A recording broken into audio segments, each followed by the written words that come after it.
We have the pleasure of welcoming Dr. Rebecca Keeler with us today for our April Women on Wednesday.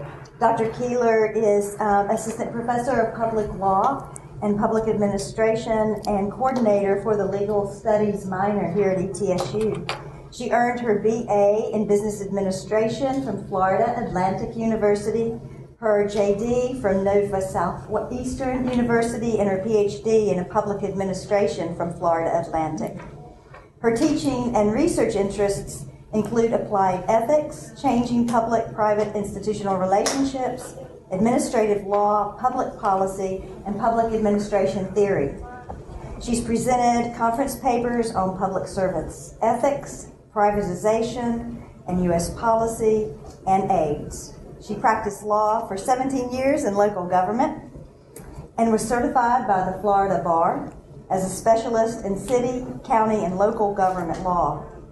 During her legal practice and doctoral studies, she developed and presented ethics training to public officials, administrators, and professional associations. She also serves as the pre-law advisor here at the university.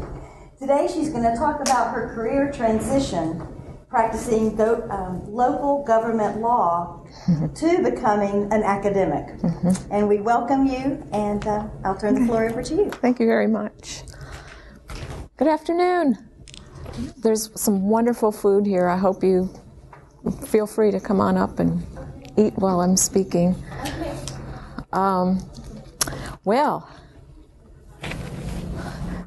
I've had a bit of a journey, a career journey that I thought I'd try to share with you in 30 minutes or less. Starting with, first of all, what really binds this together is research.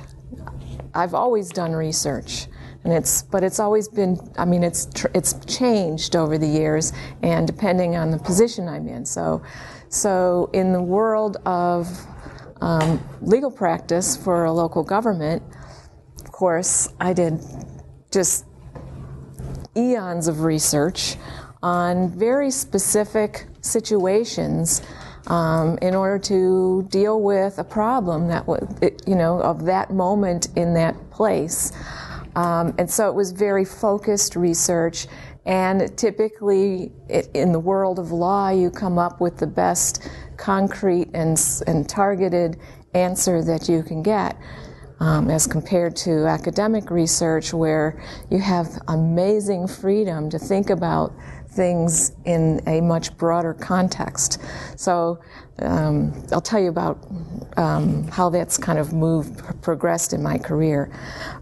So my research in local government law wasn't just about researching answers to particular problems, like one of the first things I had to do was find out whether our animal control division had the legal authority to confiscate somebody's pig. And it went from there. And then they kind of grooved on my superiors kind of grooved on my work for some reason, and I found myself then working on legal opinions for the board, Board of County Commissioners, for example, on things like do they enjoy qualified immunity in different contexts, or what are my ethical obligations? Do I have a conflict of interest in this situation that I need to declare? Sometimes politically charged questions too. Around implementation of land regulation policies and so forth. But in addition to doing that more targeted research there, I had 17 years to observe bureaucratic behavior and political behavior. And the observation of those behaviors over that time troubled me, because I was bothered about how major policy decisions got made and the grounds for certain policy decisions. And from where I sat, way deep in the bowels of the bureaucracy myself, I saw, well, not that deeply because I was pretty close to the board, but whatever.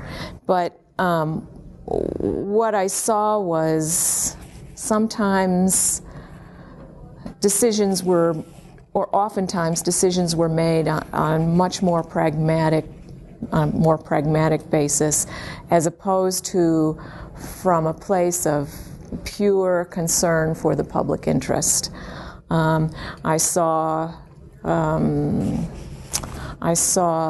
the commission transition from an at-large elected commission to a district election type of commission, and saw the emergence of parochialism among the board. And so there was always this kind of competition for resources for individual districts and services and so on. And so I saw that occur. This is all kind of informing how I thought about government. Of course, I'd see how very highly skilled professionals within the management structure of the organization would, draft proposals that needed to be approved by the board, and they were brilliant when they left that manager's hands. Unfortunately, they got touched by about 6 more managers above and beyond that manager's position before it actually hit the commission floor. And by the time it hit the commission, it was like a different creature, or very kind of watered down. So this all made me really angry and just disappointed. So some of these reactions kind of caused me to one more thing.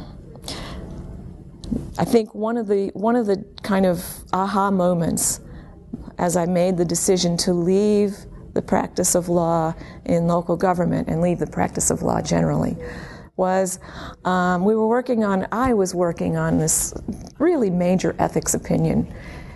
And I thought about it for like a few days, and I thought I figured out what I had to say in this ethics opinion. And I went to my boss to kind of hash it out. And my boss was a former legislator who actually had a very active role in writing the state's code of ethics. Okay, and so I thought, if anybody can understand what this code of ethics really means,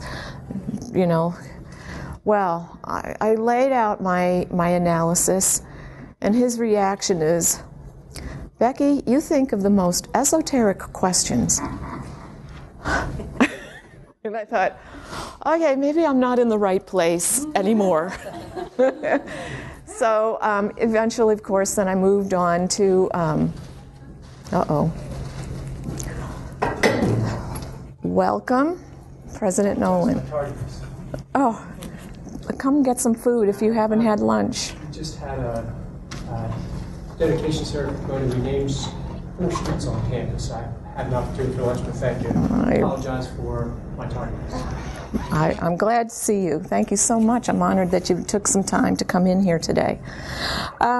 Anyway, through this career in local government, one of the consistent themes was my attention to ethics and transparency, or open government. That was a constant issue. People coming in and asking about, is this a public record? How do we do this? And do we have to have this meeting in the open and invite the public, or is this a kind of meeting that we can conduct as a staff at staff level? And then if it's an open meeting, then how do we do this?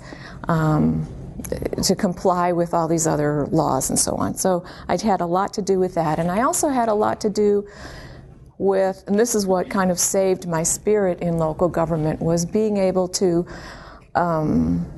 or being the go-to person for the legal side of implementing major federal laws. For example, I kind of did the legal shepherding of implementing the Americans with Disabilities Act, the Family and Medical Leave Act, Health Insurance Portability and Accountability Act, HIPAA. You know, you've been to, a few years ago, you went to your doctor's office and they were shoving papers in front of you to sign that you've received notices. Well, that law around that particular privacy practices and beyond touched a lot of operations, county operations, and I got to figure out who to call in on this project, and you know, and come up with a structure and help them find a consultant to get some policies written to start with, and so on. It was really fun. So I love big projects, and I thrived on those, and thank heavens. That's probably what kept me there for 17 years. Anyway, I did move on because I asked those esoteric questions, and I decided to go to graduate school and pursue a doctorate in public administration. And my first semester in my doctoral studies was I had a public policy class, my first ever public policy class. And what was really it was such a feast because they gave me some tools and frameworks. This class gave me tools and frameworks to help me think about what I was observing in this crazy bureaucracy, in this crazy political environment that I had come from, that explained why things move so slowly, or why policies that start out from a professional's hands and mind, and when they get final approval and implementation, it's a different creature. Why does that happen? It's this political process that we function in, political environment that we function in. And so I was hooked. That very first semester, and that particular class, I wrote a paper in that class that was one of my first significant publications about AIDS policy, national AIDS policy, which if I don't run out of time, I'll tell you about. Anyway, my prior career did provide a foundation to help me think critically about what I studied then in the doctoral program. So that was very exciting and rewarding. Now I find my way into academia.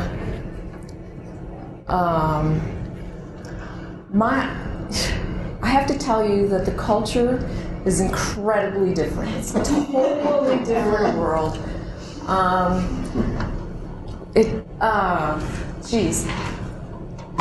We don't have like a really straightforward procedures manual here that says who does what, when, and what's the process. No. It feels to me, from where I sit, it feels like ad hocism. It really does. It feels like it's kind of ad hoc. And what's the governance structure? It's not so clear here. And I'm still adjusting. And it's a great adventure to try to figure out how to survive and thrive in this environment. Now, about my research. That was the next thing. Any questions before I move on to research? Questions about prior life or anything? Yes, ma'am. You might have said this, I'm sorry if I missed it. How long have you been? I did not say that. This is my third year, coming to the end of my third year here. Yeah. So, anything else? What was the decision point that made you consider making a career change and transition into the classroom? Well, I think the factor that made me jump was I always enjoyed doing the training. I did a lot of training, both with groups and with individuals, and counseling with managers, and that was it just gave me a great deal of pleasure and reward because I saw my clients and agencies learn and advance the success of their little organizations and the legal safety of their organizations because of the training that I provided. that was one thing. And also, I'm not sure if you heard this story, the esoteric question story, but I was inclined to really dig into my research as a lawyer at a much deeper level than perhaps many lawyers do. I wanted to understand, the philosophical. If I couldn't come up with a really concrete black and white answer to the correct legal question, I would start referring back to, well, what's the value system here? What is the philosophy behind this law? What was the legislative intent, and so on? And I would find myself going deeper and deeper and really enjoying that deeper analysis, but it really wasn't so much appreciated, and didn't, they just wanted the bottom line answer. And so I thought between the thriving on the research and also working with people on a very close basis in a teaching kind of mode were activities that really made me feel good about myself. So, research. One of the most recent things I've worked on is the ethics code for the American Society for Public Administration. That's the professional organization, and they've had an ethics code in place since the 1980s. It was revised in the 1990s, and a working group was formed to revise it once again. And I found myself on that working group committee and got to kind of see the development of these very interesting changes in the ethics code. Just overall, I'm working on an analysis of it in terms of seeing it in terms of a progression of the profession from a mindset or a paradigm where the very orthodox paradigm of this politics administration dichotomy, and students of PA get that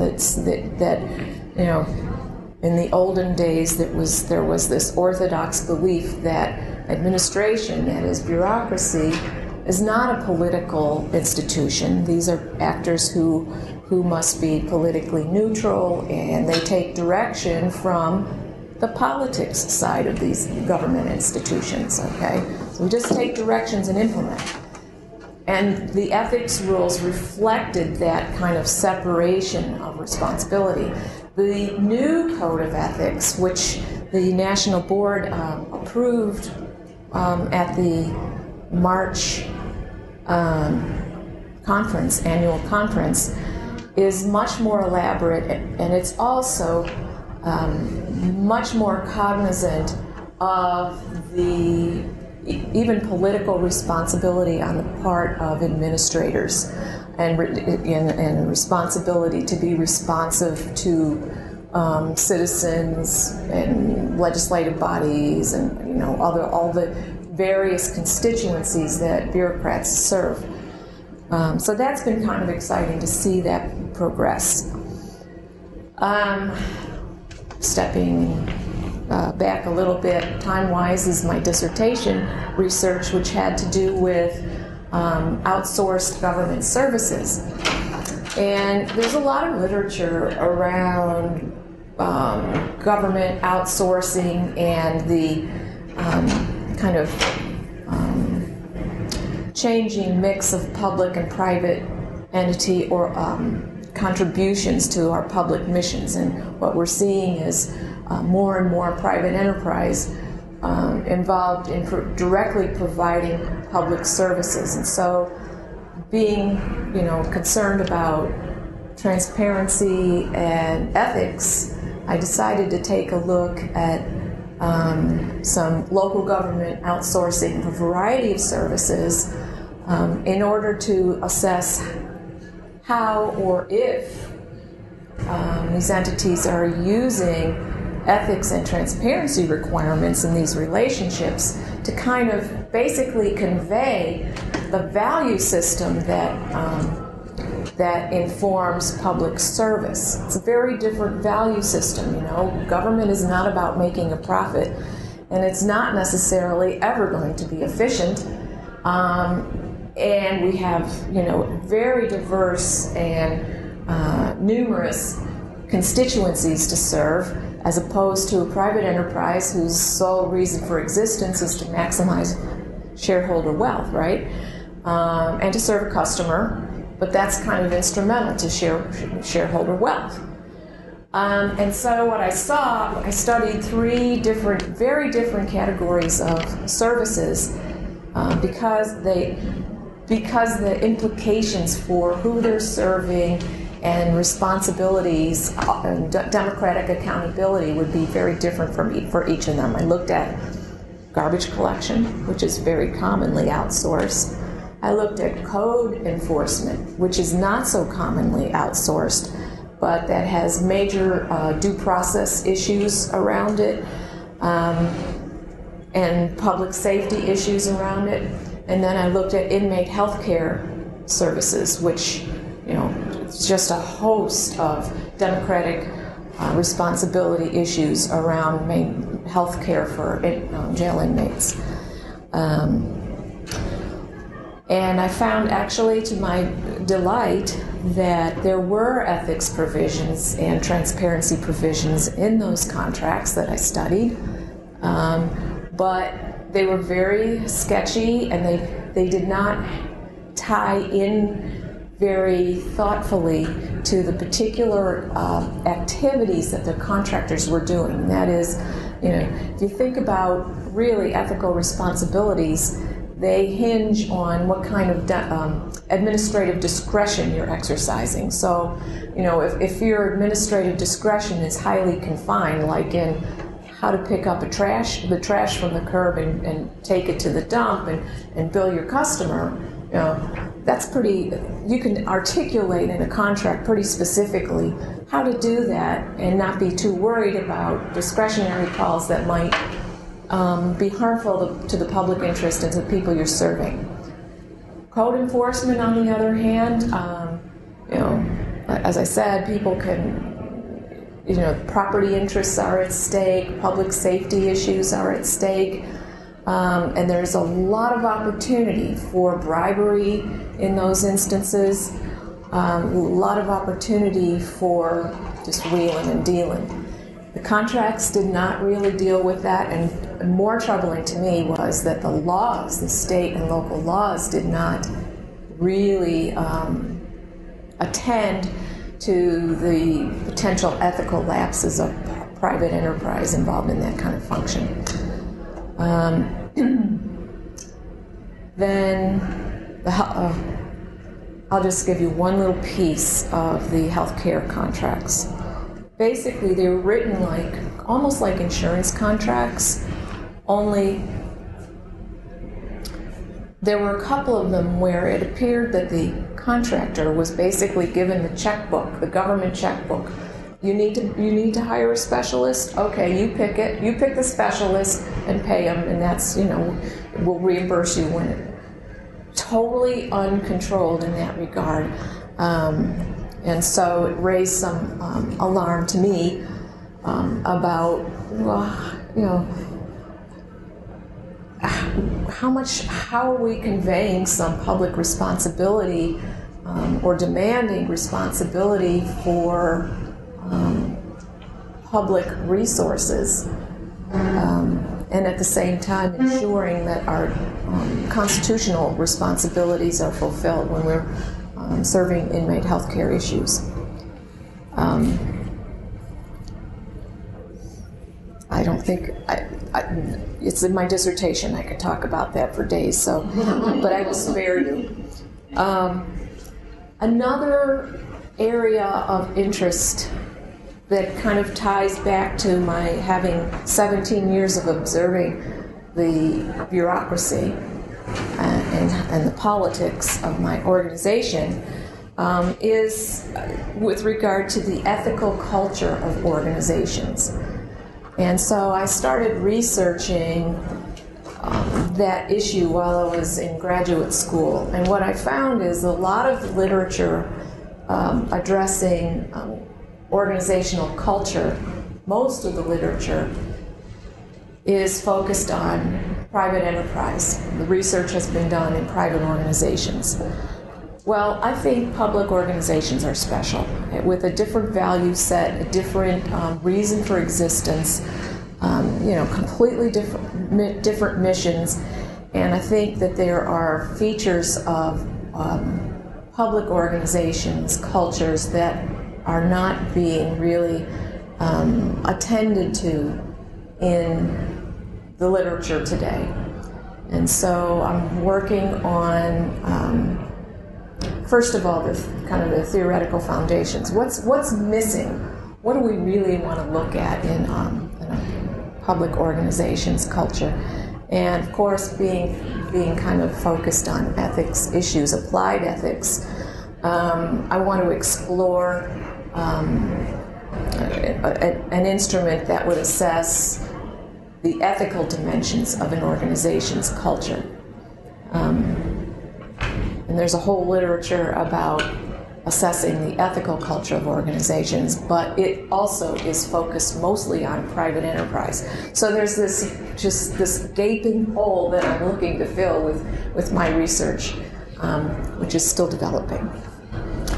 And finally, the paper I told you about from the public policy class, that paper was about categories that were established in the federal Ryan White Care Act for,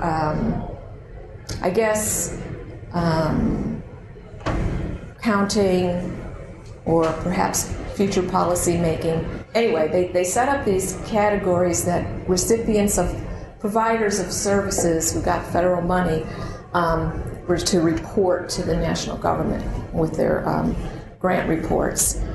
And, well, bear with me. It's been a while. Here it is. So I used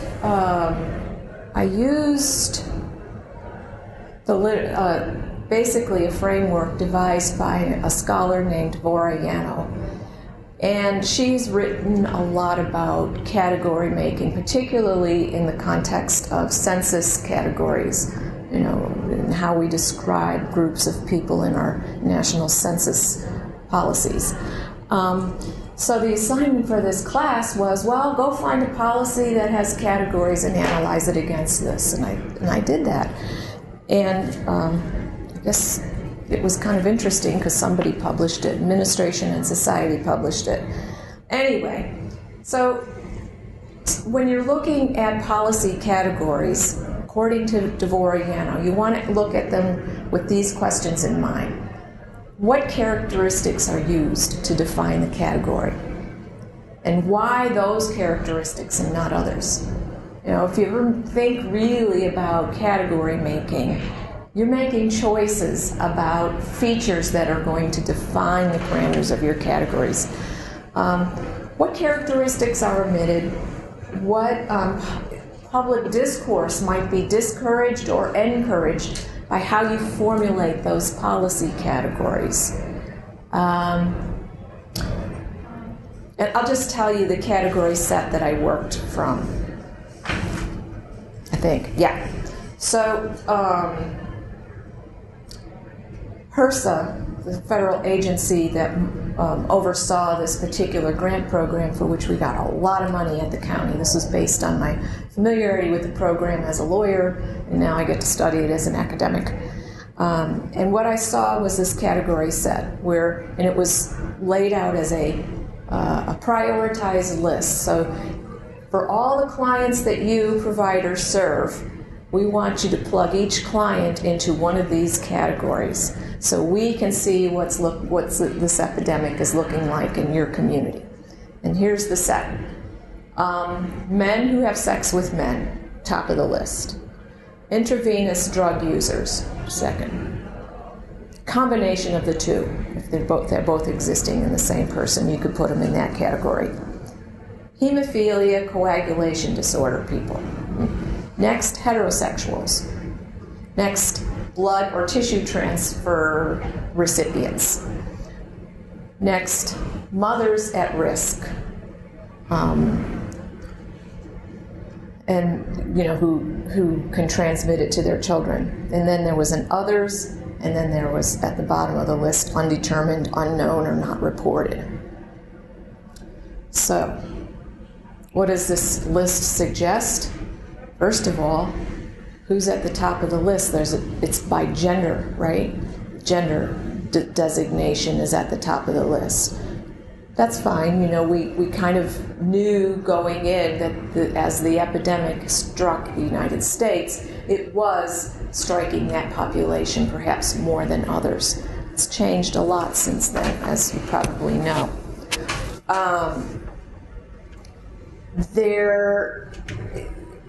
This gender distinction,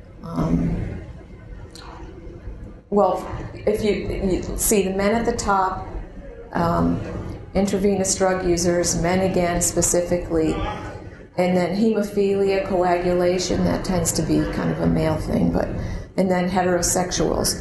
Well, the only place where the female gender is recognized here is with regard to mothers. But the fact of the matter is that females engaged in unprotected sex with an infected person are far more vulnerable to acquiring that transmission of that disease because of our anatomy.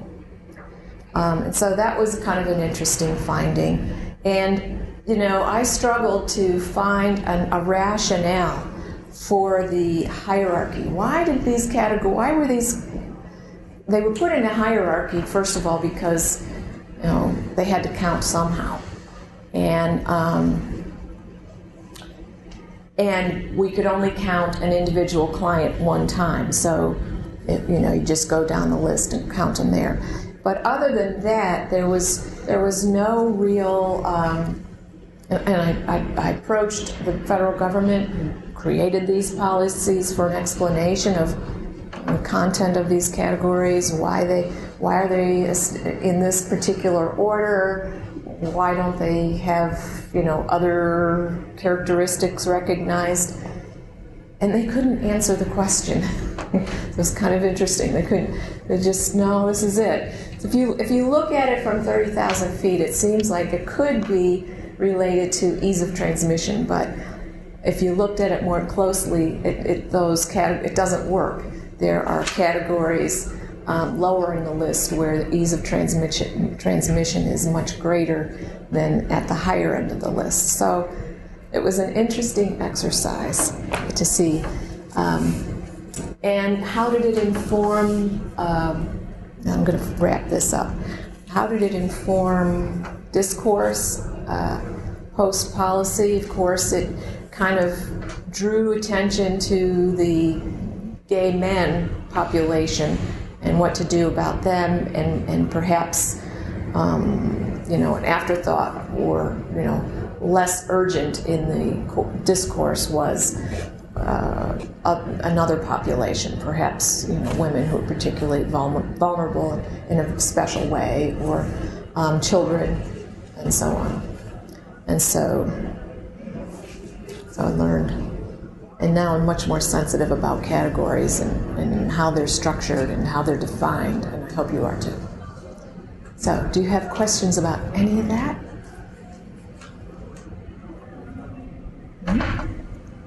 All right.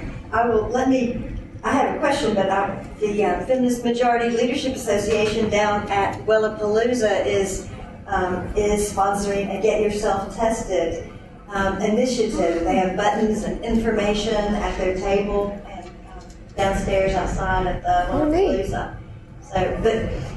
So I encourage everybody to go get a button and get yourself tested. But I was very interested in your work on inmate health care. Okay. And you said something that struck a nerve, and I'm not exactly sure how to frame my question, but you mentioned fulfilling public responsibility as well as constitutional responsibility. And I guess I'm wondering if the two are in any way the same. Well, they should be. I know, and so if you could just expound a little bit more on that, I would. Okay, so we have this kind of built-in conflict, particularly in that arena. You know, jails and the obligation to provide health care for the people who are in our jails and prisons, that's an extremely expensive proposition for government. And taxpayers would prefer not to have any of it, thank you very much. And so there's this pressure to keep costs down and operate efficiently, but at the same time, we've got a very vulnerable population in our jails to whom we owe constitutional responsibilities. You know, if you're going to confine them, you must provide for their health care, and you cannot, maintain them in a way that amounts to cruel and unusual punishment. The courts have been pretty generous about, health care standards, but there is this tension between our responsibility to maintaining this population, this captive population, and our responsibility for stewardship of public resources. Tension. And there's a lot of interesting, there are a lot of interesting other dimensions in that research too. For example, about professional ethical responsibilities bumping up into public service ethics responsibilities. And it's kind of along the same track, but the medical people, by their profession, is obliged to put the patient first, right? The patient comes first, and so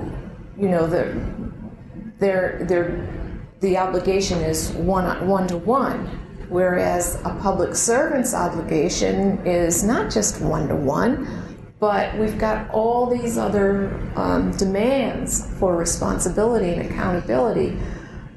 So we're serving a client, but we're also stewards of public resources and public welfare and so on.